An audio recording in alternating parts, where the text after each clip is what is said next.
Assalamualaikum warahmatullahi wabarakatuh. Di video kali ini saya akan khusus membahas tentang pinjaman yang ada di Akulaku, teman-teman ya.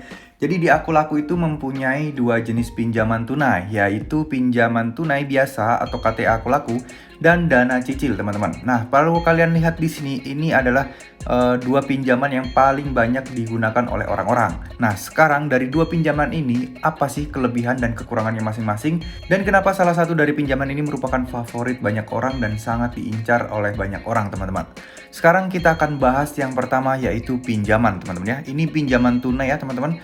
Nah, di pinjaman tunai ini sayangnya limit yang diberikan untuk kalian itu terbatas ya. Jadi kalian hanya bisa, kalau di sini kasus saya hanya bisa pinjam 1,2 juta. Jadi besaran pinjaman di sini tergantung banget dengan data pribadi kita, teman-teman. Jadi nggak semua orang bisa mendapatkan limit yang besar. Kemudian secara tenor pun juga nggak begitu lama ya. Maksimal hanya 30 hari dan beberapa bulan saja, teman-teman.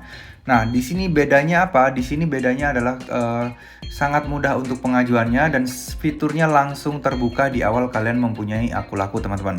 Nah, sedangkan untuk yang kedua yaitu dana cicil. Di dana cicil ini kalian bisa lihat pinjaman sampai dengan 15 juta, teman-teman. Tapi tentu untuk pertama pasti Akulaku memberikan limit yang kecil dulu ya, tenor pinjaman jumlah pinjaman yang kecil dulu. Kalau di kasus saya ini 2 juta, teman-teman. Jadi ini bisa terus berkembang dan bisa terus naik hingga 15 juta sesuai yang ada di depan ini, teman-teman ya. Dan tenornya pun bisa hingga 12 bulan. Karena ini cuma tersedia 2 juta, periode pinjamannya pun maksimal sampai 3 bulan. Tapi jika kalian sering menggunakannya dan pembayaran kalian lancar dan akun Akulaku kalian ini kredit poinnya besar, kalian memungkinkan untuk bisa melakukan pinjaman 15 juta, teman-teman. Nah, kelebihannya adalah itu ya, teman-teman ya. Jumlah pinjamannya sangat besar, kemudian tenornya pun juga sangat lama.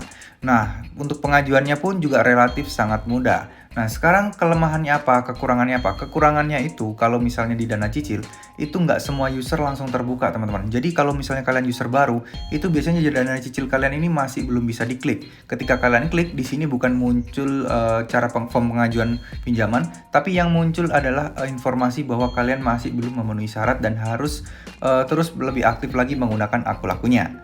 Nah, sekarang kalau untuk pinjaman ini berbeda ya. Ini baru pertama kali kalian bikin pun sudah aktif dan kalian sudah bisa melakukan pinjaman.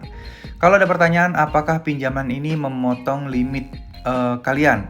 Jawaban saya memotong ya, teman-teman ya. Untuk kasus saya pribadi, ini memotong limit Akulaku kita, teman-teman. Kalau kalian bertanya lebih mending mana bang, antara pinjaman atau dana cicil? Nah, yang jelas sih pastinya dana cicil ya, karena banyak sekali orang yang mengincar dana cicil ini. Terlepas dari itu membutuhkan limit yang besar atau tidak, tapi dana cicil ini mungkin pasti ada beberapa hal yang sangat menarik sehingga orang mengincarnya, teman-teman. Dari segi bunga sebenarnya juga nggak jauh beda ya, kita bisa lihat di sini. Nah, ini pembayarannya ya, kalian bisa lihat sini selisihnya juga sebenarnya nggak terlalu jauh, teman-teman.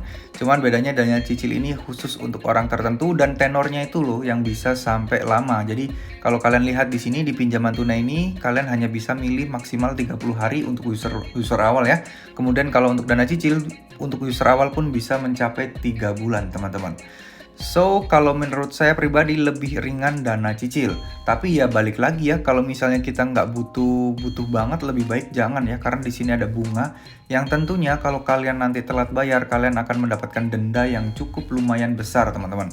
Dendanya dana cicil ini lumayan ya, daripada kalian menggunakan transaksi limit kalian ini, teman-teman. Nah, daripada kalian menggunakan limit itu lebih murah biayanya kalau kalian menggunakan limit ya untuk bertransaksi belanja dan lain sebagainya.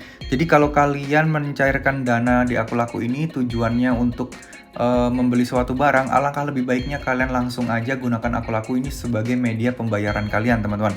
Jadi ya benar-benar real kalian beli barang. Tapi kalau kalian mencairkan limit Akulaku saja, itu sebenarnya agak ribet ya prosesnya karena ada beberapa hal yang harus kalian perhatikan dulu. Nah, ini kebetulan saya juga membahas tentang hal itu. Mungkin kalian bisa cek video-video saya sebelumnya. Jadi bagaimana cara mencairkan limit Akulaku sudah lengkap di sana, teman-teman ya. Terima kasih. Wassalamualaikum warahmatullahi wabarakatuh.